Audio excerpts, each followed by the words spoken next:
Alors bonjour la famille, j'espère que vous allez super bien. Ici c'est Samuel Kablan, le maillot comme vous pouvez le constater. Alors aujourd'hui, la vidéo dont je suis en train de faire, ça va parler un peu des personnes là qui se donnent. Il y a des personnes qui se donnent, il y a des personnes qui se battent sincèrement, qui travaillent très dur, qui travaillent très dur. Chaque jour ils sont au boulot, chaque jour ils sont en les postes en train de se tuer pour pouvoir faire quoi? Faire évoluer l'entreprise dans laquelle elles travaillent. Mais ces personnes-là, leur patron, c'est-à-dire supérieur, c'est ça non? Leurs employeurs n'est jamais fier d'eux. C'est-à-dire que c'est le genre d'employeur qui n'encourage jamais ses employés au fait. Lui, il est toujours là, il ne reconnaît jamais les efforts que tu fournis. Il ne reconnaît jamais les efforts que ces personnes-là fournissent chaque jour et chaque jour.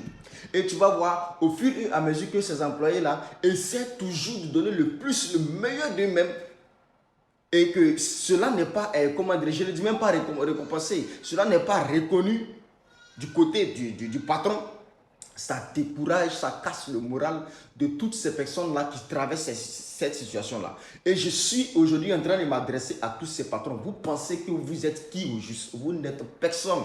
Vous êtes juste une personne à qui Dieu a rendu grâce, qu'aujourd'hui, également au travers de votre intelligence, de vos idées, vous avez pu créer une entreprise. Donc aujourd'hui, si quelqu'un vient travailler pour vous, il serait mieux de pouvoir faire quoi? Bien traiter ces personnes-là qui travaillent pour vous jour et nuit. Ces personnes qui laissent leur famille pour venir travailler pour vous pour des salaires de miettes. Toutes ces personnes qui se tuent jour et nuit pour venir travailler pour vous, pour que vous, votre entreprise évolue.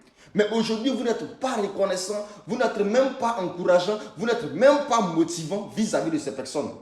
Pourtant, si aujourd'hui vous êtes dans la voiture dans laquelle vous êtes, c'est grâce à vos employés. Si aujourd'hui vous arrivez à payer vos maisons, c'est grâce à vos employés. Si aujourd'hui vous arrivez même à nourrir votre famille, c'est grâce à vos employés. Donc vous devez un minimum de respect à ces employés-là. Et aujourd'hui, on voit plusieurs personnes qui travaillent dans des entreprises et ces personnes ont peur. Ces personnes sont frustrées jour et nuit. Ces personnes veulent abandonner, ils veulent démissionner, mais ces personnes ont peur. Pourquoi? Parce qu'elles vont démissionner là, elles ne vont pas avoir peut-être que les revenus qu'elles gagnent maintenant.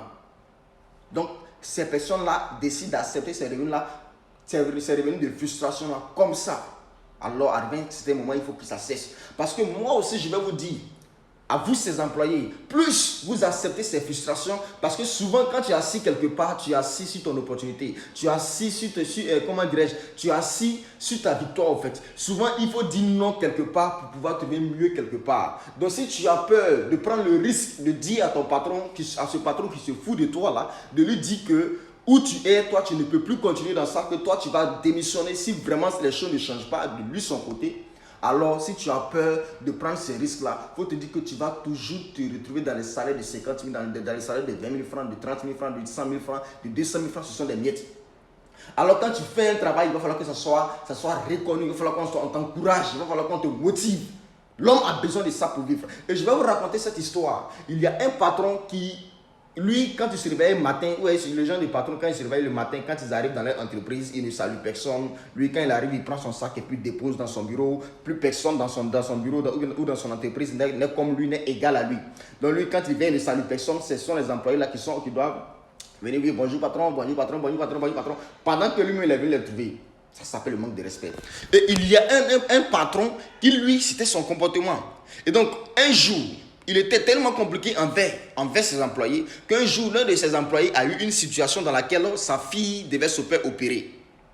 Et cet employé-là vient vers le patron, il dit au patron, il a bien dit au patron, patron, je suis dans une telle situation, s'il te plaît, j'ai besoin que tu me donnes au moins une avance sur mon salaire pour que je puisse utiliser cet argent-là pour aller faire l'opération de ma fille, sinon ma fille risque de mourir. Le patron a regardé l'employé, lui a dit que ce n'est pas encore la fin du mois, je ne peux pas te payer. Et ça, on se comprend. Il est dans ses droits, il n'y a pas de problème. Tu n'es pas obligé de le faire. Mais au moins, par considération, au moins, par émotion, tu peux faire quelque chose. Il avait la possibilité, la capacité de le payer, ou bien de lui donner une avance. Et le gars lui a dit que si tu me donnes l'avance, patron, à la fin du mois, tu coupes ça dans mon salaire. C'est un crédit, c'est un prêt que tu me donnes, il n'y a pas de souci. Mais je vous assure, le patron a refusé. Et les heures qui ont suivi, on annonce à ce monsieur-là que sa fille vient de mourir. Donc le gars, il n'a pas abandonné, le gars, il a continué à travailler pour le patron, il a continué à venir au travail jour et nuit. Et 6 années après, 6 années plus tard, il arrive que le patron également est dans une situation où c'est seulement le gars là qui peut lui donner du sang. C'est seulement le gars qui peut lui donner du sang. Et la femme du monsieur vient voir le gars pour lui dire, est-ce que tu vas regarder ton patron mourir? Il dit, madame, mon patron a regardé ma fille mourir. Donc, œil pour œil, dent pour dent. Souvent, il va falloir qu'il y ait ces histoires de œil pour œil, dent pour dent. Parce que c'est ça, c'est ça. Et le gars, il a regardé son patron mourir. Quand j'ai entendu l'histoire, j'ai dit Dieu merci. Parce qu'il y a des gens qui sont méchants. Il y a des gens qui sont très méchants. Alors, courage à toutes ces personnes qui traversent cette situation. Courage à vous. Et un jour, prenez la décision de quitter. Je ne suis pas en train de dire à quelqu'un de quitter son travail. Mais si tu traverses ces moments difficiles, si tu traverses ces moments de frustration, ces moments de quoi, un jour, prends la décision de quitter. Tu vas trouver mieux ailleurs. Si tu crois vraiment en tes compétences. Merci et on est ensemble.